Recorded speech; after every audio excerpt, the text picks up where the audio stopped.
આજે માનનીય મુખ્યમંત્રીશ્રીને મેં આજે એક લેખિત રજૂઆત કરવામાં આવી છે, જેની અંદર અમારા બોટાદ જિલ્લાના જે તળાવો છે, ડેમો છે અને કેનાલો છે એને તાત્કાલિક અસરથી સૌની યોજના અંતર્ગત ભરવામાં આવે, જેથી કરીને અમારા બોટાદ જિલ્લાના ખેડૂતોએ જે ચોમાસાનું આગોતરું વાવેતર કરી અને પોતાનો પાક અત્યારે વાવ્યો છે અને વરસાદ ખેંચાતા એવી ભીતિ પણ લાગી રહી છે. જો આગામી 10 દિવસની અંદર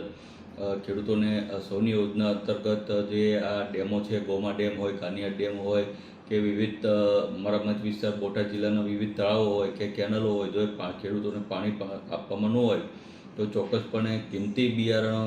બળી જવાની શક્યતા છે. તો આજે માનનીય મુખ્યમંત્રીશ્રીને એક લેખિત મેં પત્ર લખીને માગણી કરી છે કે તાત્કાલિક અસરથી